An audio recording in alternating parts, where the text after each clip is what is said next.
అగ్ని వార్తలకు స్వాగతం. వైఎస్ఆర్ కాంగ్రెస్ పార్టీ ఆధ్వర్యంలో గత 3 రోజులుగా చేస్తున్న రిలే నిరాహార దీక్ష శనివారం ముగిసింది. డిఎస్సి ఉద్యోగ నియామకాల్లో అవకతవకలు జరిగాయంటూ దీనికి బాధ్యత వహిస్తున్న రాష్ట్ర విద్యాశాఖ మంత్రి నారా లోకేష్ రాజీనామా చేయాలంటూ వైఎస్ఆర్ కాంగ్రెస్ పార్టీ అధిష్టానం పిలుపు మేరకు 3 రోజుల పాటు అన్ని నియోజకవర్గ కేంద్రాల్లో వైసీపీ ఇన్ఛార్జీల ఆధ్వర్యంలో రిలే నిరాహార దీక్ష కార్యక్రమాన్ని చేపట్టారు.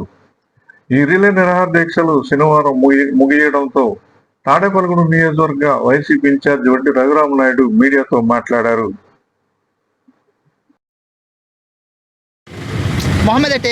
వైఎస్ఆర్ కాంగ్రెస్ పార్టీ అధ్యక్షుడు మాజీ ముఖ్యమంత్రి వైఎస్ జగన్మోహన్ రెడ్డి గారి ఆదేశాల మేరకు వాళ్ళు ఏదైతే ఈ రాష్ట్రంలో డిఎస్సి విద్యార్థులకు అన్యాయం జరిగిందో, అలాగే ఏదైతే ఫీజు రీయింబర్స్మెంట్ ఉందో అది ఇప్పటి వరకు ఆ బకాయిలన్నీ కూడా స్కూల్లో కాలేజీలో వెళ్ళిపోవటం వల్ల విద్యార్థులు ఎంతో అవసరం పడుతున్న దృష్ట్యా జగన్మోహన్ రెడ్డి గారు ఇవన్నీ దృష్టిలో పెట్టుకుని ఇవాళ కూటమి ప్రభుత్వాన్ని మెల్లవచ్చే కార్యక్రమాలు చేపట్టారనగా ఇవాళ ఏదైతే ఈ రాష్ట్రంలో జరుగుతున్న అన్యాయ అక్రమాలని ఈ రాష్ట్రంలో ఉన్నటువంటి విద్యార్థులే కాకుండా ఇవాళ ఏదైతే కూటమి ప్రభుత్వాన్ని మాయమాటలు నమ్మి ఓట్లేసిన ప్రజలందరూ కూడా తెలియజేసే విధంగా ఇవాళ 6, 7, 8 ఈ 3 రోజులు కూడా రిలే నిర్దేశం ద్వారాగా ఈ ప్రాంతంలో ఉన్నటువంటి ప్రజలందరికీ తెలిసే విధంగా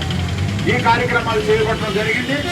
ఈరోజు 3వ రోజు, ఈరోజు ఆఖరి రోజు, 3వ రోజు ఈ కార్యక్రమాలన్నీ కూడా ఇవాళ రిలే నిర్దేశంలో పెద్ద ఎత్తున వైఎస్ఆర్సీపీ రూరల్ మండలం ప్రెసిడెంట్ గారు కార్యకర్తలు, అలాగే పెద్దపాడు మండలం ప్రెసిడెంట్ కార్యకర్తలు, అలాగే టౌన్ నుంచి ఇన్ఛార్జీలు వీళ్ళందరూ కూడా ఈ కార్యక్రమంలో పాల్గొని ఇవాళ ఈ రాష్ట్రంలో డిఎస్సి విద్యార్థులకి అలాగే ఏదైతే ఫీజు రీయింబర్స్మెంట్ బకాయిలు పడలేదో వాళ్ళందరికీ సాంఘీభావం తెలిపే విధంగా మీ అందరికీ వైఎస్ఆర్ కాంగ్రెస్ పార్టీ వైఎస్ జగన్మోహన్ రెడ్డి గారు మీ అందరికీ అండగా ఉండే విధంగా ఈ కార్యక్రమాలన్నీ చేపట్టడం జరిగింది.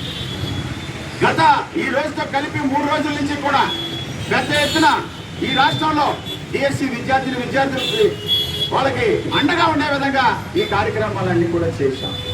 ఇవన్నీ చేస్తూ ఉంటే కూడా ఇవాళ డిఎస్సి జరిగిన అక్రమాల మీద ఇవాళ ఏదైతే విద్యాశాఖ మంత్రి ఉన్నారో, ముఖ్యమంత్రి గారు తనయుడు ఎవరైతే ఉన్నారో నారా లోకేష్ బాబుని రాజీనామా చేయమని ఈ రాష్ట్రంలో నలుమూలల నుంచి కూడా డిమాండ్ చేస్తూ ఉంటే నిమ్మకి నీరెత్తినట్టు లేకోకుండా డిఎస్సిలో అన్ని ఉద్యోగాలు ఇచ్చాం, ఇన్ని ఉద్యోగాలు ఇచ్చామని చెప్తున్నారు.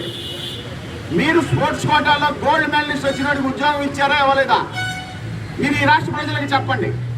అంతేగాని లేనిది ఉన్నట్టు ఉంది లేనట్టుగా మీరు చెప్పడం అది భావ్యం కాదు.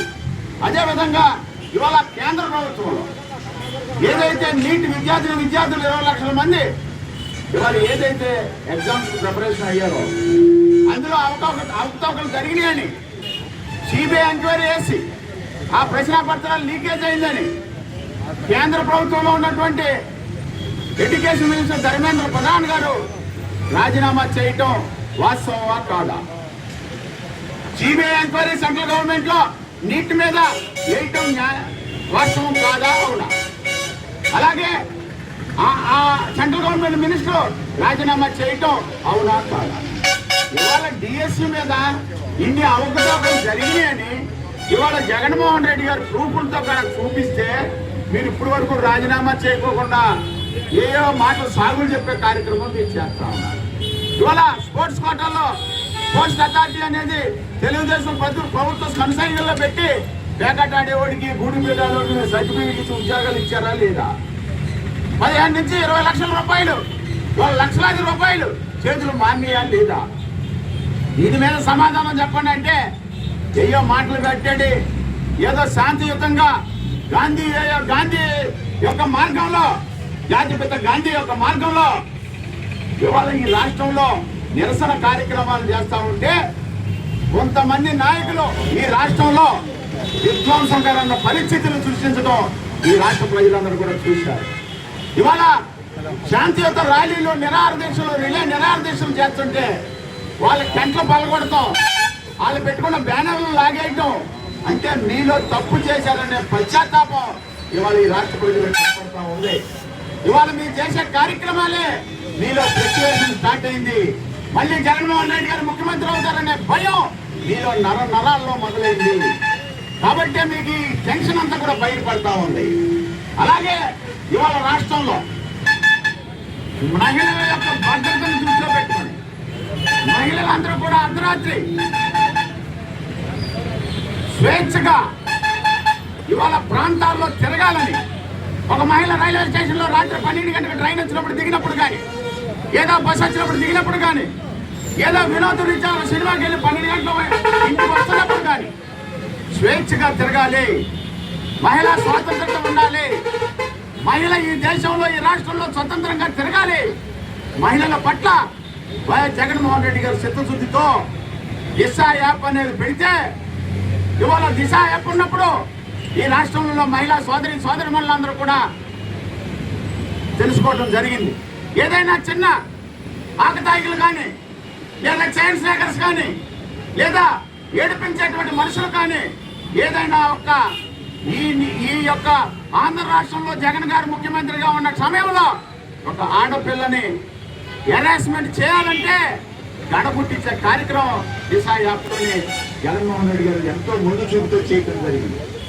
ఇవాళ దిశ యాప్ ఉందనే ధైర్యం మహిళా పోలీసులకు కానీ, మహిళలకు కానీ, అక్క చెల్లెమ్మలకు కానీ ఇవాళ ధైర్యాన్ని నింపినటువంటి మాజీ ముఖ్యమంత్రి వైఎస్ఆర్ కాంగ్రెస్ పార్టీ అధ్యక్షుడు వైఎస్ జగన్మోహన్ రెడ్డి గారు ఇవాళ మీరు దిశ చట్టాన్ని ఎత్తేసి ఇవాళ విచ్చలవిడిమైనటువంటి అరాచక కార్యక్రమాలని, అరాచకులను బయటకు వచ్చే విధంగా జగన్మోహన్ రెడ్డి గారు దేవారం వచ్చిన కాడి నుంచి కూడా రేట్లు తగ్గకుండా అదే రేటు ఉండటం వల్ల ఆత్మ రైతుల్లో ఉద్యమాల రూపంలో ఈ కూటమి ప్రభుత్వాన్ని ఇవాళ సూపర్ 6 సూపర్ సక్సెస్ గా చెప్పుకునే ఈ కూటమి ప్రభుత్వాన్ని వాళ్ళు ఇచ్చిన బాండ్ పేపర్ ని బైబుల్ గా, ఖురాన్ గా, భగవద్గీతగా మన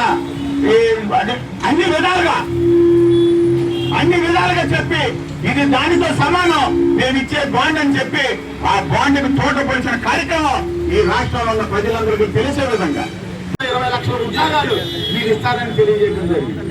ఇన్ని లక్షల ఉద్యోగాలు 2.5 సంవత్సరాల్లో మీరు ఎన్ని లక్షల ఉద్యోగాలు ఈ రాష్ట్ర ప్రజలకు ఇచ్చారో ఈ రాష్ట్రంలో యువతులు చెప్పవలసిన అవసరం. అలాగే ఉద్యోగాలు మేము ఇవ్వని పక్షంలో నిరుద్యోగ భృతి 3,000 రూపాయలు ఇస్తానని చెప్పారు. ఇవాళ మీ మేనిఫెస్టోలో మీరు బాండ్గా, బైబుల్గా, ఖురాన్గా, భగవద్గీతగా భావించిన బాండ్ పేపర్ మీద మీరు ఎంతమంది ప్రమాణం చేసిన మీరు ఎంతమంది యువకులకు నిరుద్యోగం ఇచ్చారో చెప్పవలసిన అవసరం మీ మీద ఉందా లేదా? ఏదైతే రైతుకి కేంద్ర ప్రభుత్వం సంబంధం లేకుండా 20,000 రూపాయలు రైతు సాయం ఇస్తానని మీరు ఎన్ని రూపాయలు ఇచ్చారో మీరు చెప్పవలసిన అవసరం ఉంది. అలాగే నీకు 15,000, నీకు 15,000, నీకు 15,000 ఎన్ని లక్షల మందికి మీరు 15,000 ఇచ్చారో చెప్పవలసిన అవసరం ఉంది. అలాగే ప్రతి 18 మహిళకి 1,500 రూపాయలు మీరు ఎంతమందికి ఇచ్చారో చెప్పవలసిన అవసరం ఉంది. మీరు ఇచ్చే దాడి పేటలు ఫోటోలు పడిచి సూపర్ 6 సూపర్ సక్సెస్ అంటే ఈ రాష్ట్రంలో ప్రజలు నమ్మే పరిస్థితి లేదు. 2027, 2028, 2029 ఎప్పుడు ఎలక్షన్ వచ్చినా ఈ రాష్ట్రాన్ని వైఎస్ జగన్మోహన్ రెడ్డి గారు ముఖ్యమంత్రి అవడం ఖాయం. తాడేపల్లిగూడెంలో వైఎస్ఆర్ కాంగ్రెస్ పార్టీ జెండా ఎగరడం ఖాయం.